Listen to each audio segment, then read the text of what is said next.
new heights and new weights, okay? And I appreciate you guys being here. Now, every single year, Alabama updates its roster. And as you can see from the chart above, and I'll make a Patriot Life in with a gifted 5-fan fundership, so I appreciate you. And what you can see here, and I highlighted a couple. I mean, there's a lot of numbers to go over, so let me kind of walk you through some weight gains that stood out to me. There's one guy who lost a lot of weight, but it also stood out to me as well, okay? So, for example, the guy who made the most gains is Keeley. Now, as you know, he's being put in a different position this year, down in the dirt. Gained 35 pounds, 244 to 277, and he wears it well. I mean, the dude looked big last year. This year, he looks incredible as well. Think about new guys coming in. Remember, we talked about these freshmen? This is something that stood out to me as well. Look at the top left, okay?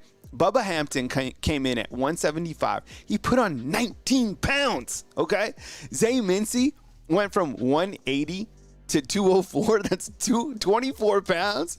Okay, and the big thing that took everybody by surprise was Kadyn Proctor there at the bottom left of your screen, being from 360 to 369. Now, we have to look at this one and talk about it for just a second. Kadyn Proctor was probably, I don't know. I mean, it looked like he was playing close to maybe 400 pounds. And I think he's kind of gone through a lot of body transformation.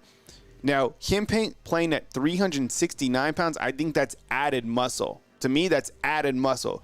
The guy looks great, to be honest. I mean, you've seen him out there. He looks slimmed down. I mean, the guy is just a massive human. But I think, like, his belly, like, he looks better shape. Would you guys agree with that? From the clips that you've seen, the photos out there, he posted a photo yesterday on social media next to Olas Allen, and the guys look good, okay? So, and as you know, if you've lifted weights, when you add muscle, you gain weight, and that's okay. And I think he's going to be still athletic enough to play that left tackle position. By the way, he's back repping with the first team.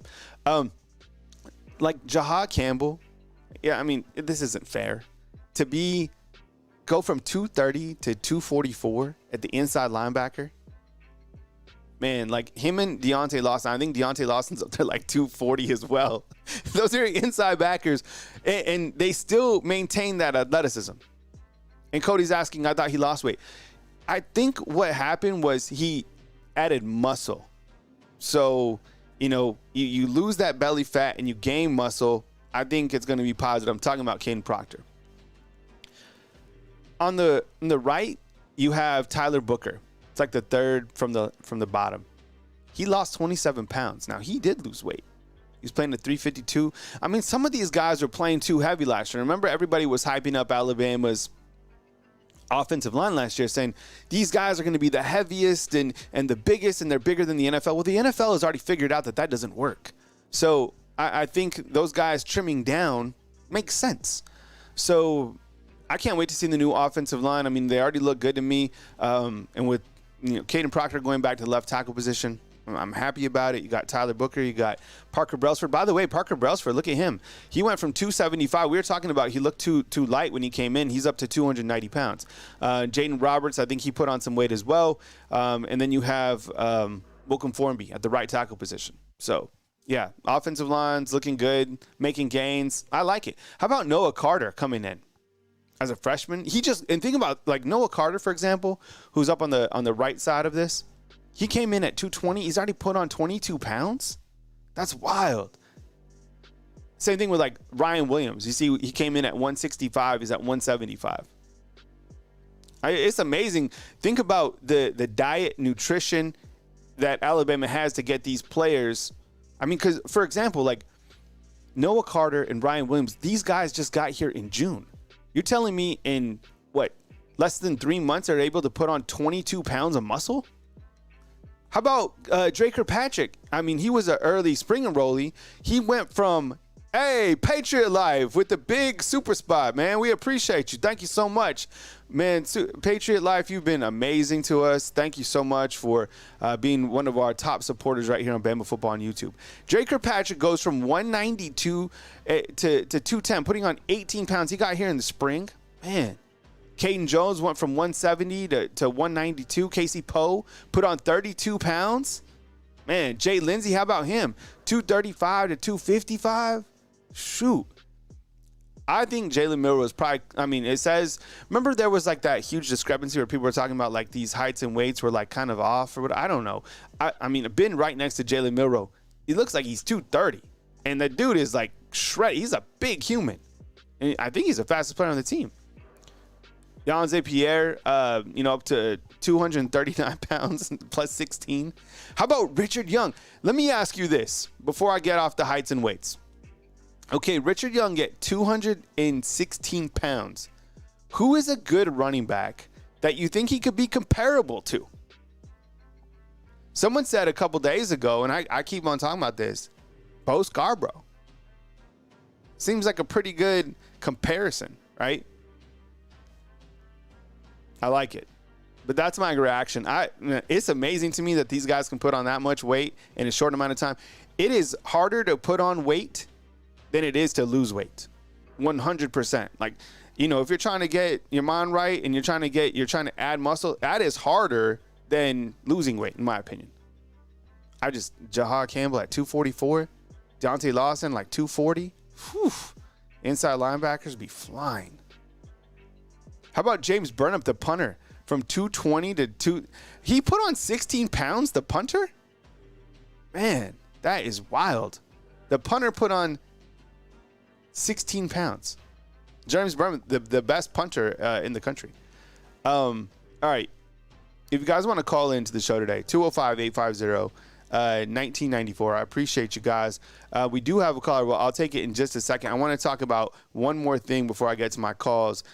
So when you call in, we can talk about the heights and weights, right, and the weight gains. Another thing that I wanted to talk about, and you can be patient on the call-in line, 205-850-1994. The other thing was, did you see this? Saban Field? Okay, so Greg Byrne, the athletic director of Alabama, he posted this morning. He said, walking the stadium this morning. By the way, I ran those stadium stairs before. Once you get up to like the very, very top, it's kind of scary how high it is, right? What's up, Cody? I appreciate you being here, man. So look at the field. The field looks amazing. And this is the field shape on the right for A-Day. Remember, it's Saban Field now, which I love. And the field was rough because, and how they put this, the University of Alabama said, we have to make sure that the field can go the length of the season now that college football has changed.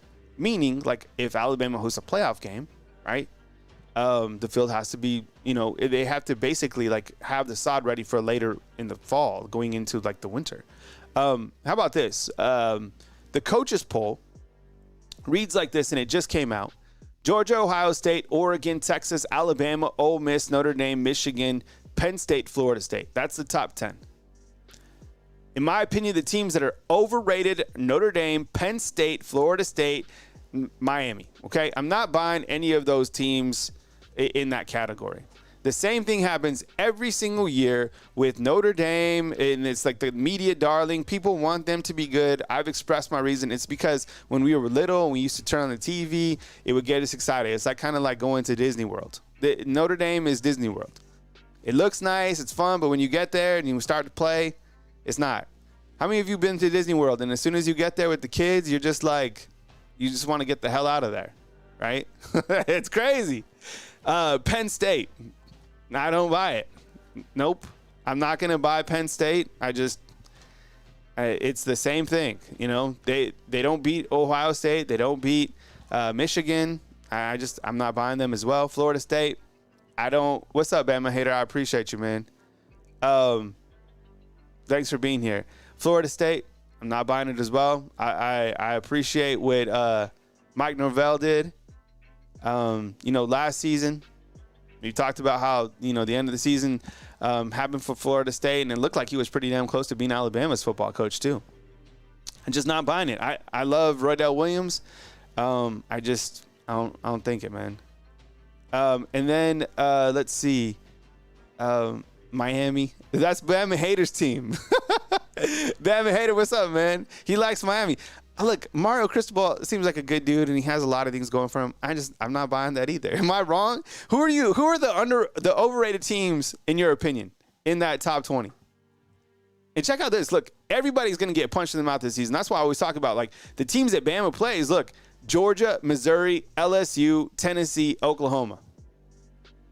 I kind of think Oklahoma might be a little bit underrated. I didn't put up an underrated. I don't know, I don't know if anyone's underrated. But Missouri, and they play LSU, those last three that they play, those are on the road. By the way, for the Auburn fans that are here, Auburn is not ranked in the top 25. And I put up a video recently, a month ago, talking about all these things that were going wrong with Auburn. And Auburn, has been going to that video, and they're talking. They're like, man, because they're getting some recruits. That's cool, but they still gotta win. You still gotta win games, which they're not even in the top 25. All right, 205